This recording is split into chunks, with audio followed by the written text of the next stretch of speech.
que saber que es más frecuente después de los 60 años en países occidentales y en el sexo masculino. Hay varios factores de riesgo: consumo de carnes rojas, tabaquismo y los factores hereditarios. Lo más común y lo que uno tiene que tener en cuenta es que en la mayoría de casos, como ustedes ven acá, en esta distribución, casi el 70% de casos son cáncer colorectales esporádicos. Eso quiere decir, es aquel cáncer de colon que se presenta, en cualquier individuo que tiene 50, o más años de edad, ¿ya? Y a lo largo de su vida, ¿ya? Sin tener familiares con cáncer, sin haber tenido cáncer anteriormente de colon, presenta por primera vez un cáncer de colon, ¿ya? Entonces, esa es la mayoría de casos, ¿no? Después vienen los familiares, como ustedes ven acá, algo importante. Ese es en cambio el paciente que tiene 50 o menos años, presenta un cáncer colorectal habitualmente agresivo, ¿ya? Y tiene un tinte genético fuerte, o sea que los familiares tienen una alta posibilidad de también tener la enfermedad. En esos casos, lo que se sugiere es la realización de estudios genéticos, ¿ya? Si es posible a todos los familiares, ¿no? Que sean personas directas del paciente.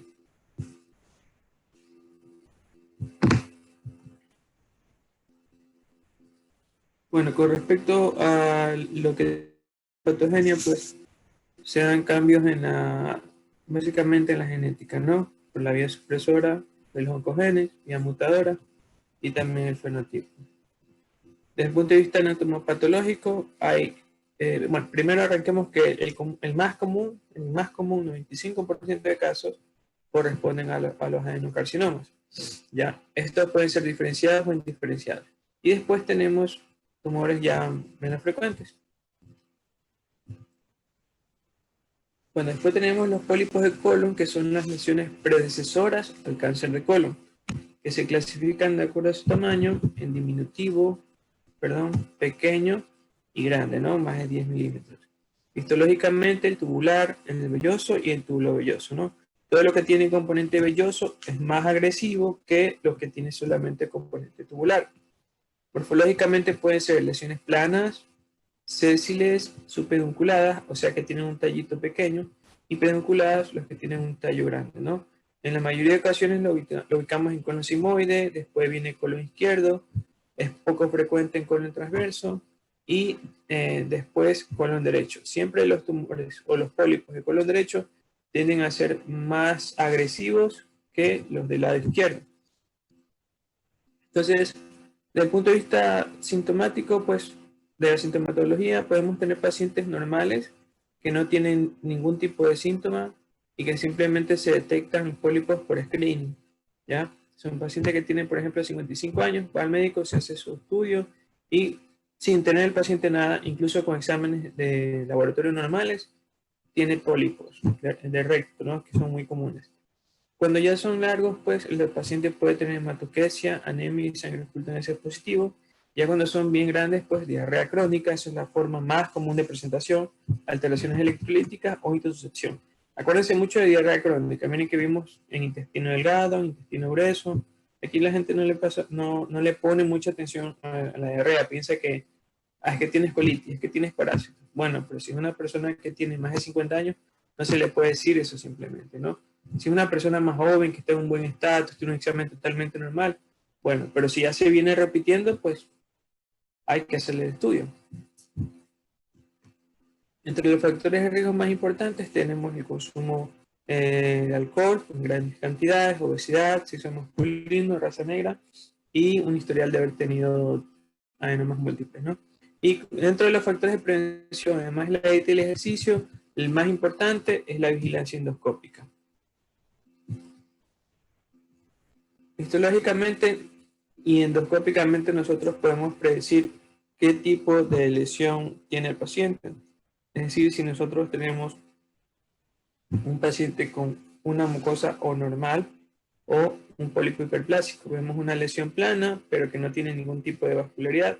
Después ya los adenomas tubulares ya se ven puntitos, que corresponden a los vasos sanguíneos, ¿ya? Y así vamos avanzando hasta que llegamos a las lesiones ya más indiferenciadas, ¿no? Que son lesiones que prácticamente no tienen estructura. Eso es lo típico de todos los tumores, de todo el cuerpo humano.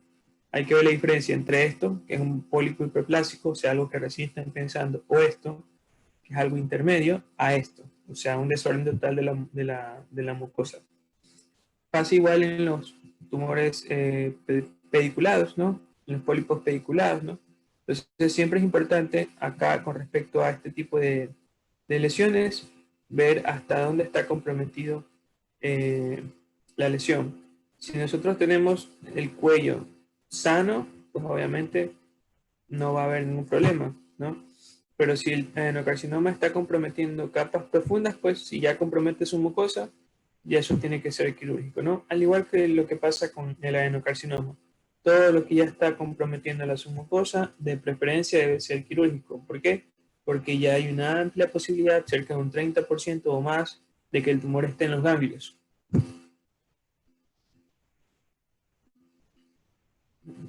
Ya vimos, ¿verdad? Ya, el diagnóstico se hace a través de estudios de imágenes y endoscópicos, ¿no? El de elección o el vuelo estándar es la colonoscopía. Aquí ustedes ven lesiones, ¿sí? De varios tipos.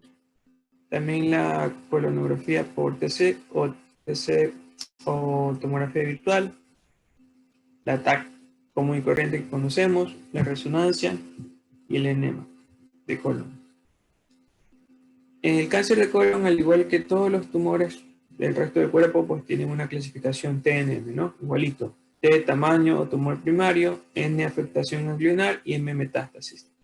Lo importante de reconocer es esto, nuevamente, ¿no? Miren que aquí en un estadio 1 hay invasión de su mucosa, pero a pesar de eso, la mayoría de pacientes a los 5 años están vivos. Miren, más del 90%, a los 10 años más del 85%.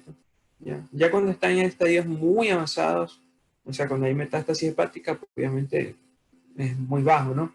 Pero si se detecta a tiempo, tiene una supervivencia bastante buena, que no es lo mismo que pasa con el intestino delgado, ¿no? O con el cáncer de páncreas, por poner un ejemplo. Entonces el tratamiento puede ser endoscópico a través de la polipectomía o disección submucosa en países que tengan bastante experiencia en esto, especialmente los japoneses. El quirúrgico, que puede ser a través de la vía laparoscópica o la vía convencional, o sea, una laparotomía. El oncológico, adyuvancia o ayuvancia. Y el palliativo a través de la colocación de prótesis metálicas. Esto, por ejemplo, se haría en el caso de un paciente que tenga una oclusión intestinal, ¿sí? Que tenga un alto riesgo quirúrgico, es decir, no se pueda operar, al menos para desobstruir al paciente, ¿ya? Pero obviamente hay que aliviar la sintomatología, hay que aliviar el dolor, ¿no? Entonces, en ese caso se pueden colocar prótesis metálicas, ¿sí? A través del colonoscopio, pero solamente del lado izquierdo. El lado derecho es muy difícil actuar, ahí sí tendrá que operarse. El pronóstico depende de la estadificación TNM, de edad, las complicaciones asociadas, comorbilidades, tamaño, diferenciación y presencia o no de metástasis. Y con respecto a la prevención de la enfermedad, pues se sugiere cambios en el estilo de vida, mejorar la dieta, disminuir hábitos tóxicos y, el más importante, los screening endoscópicos.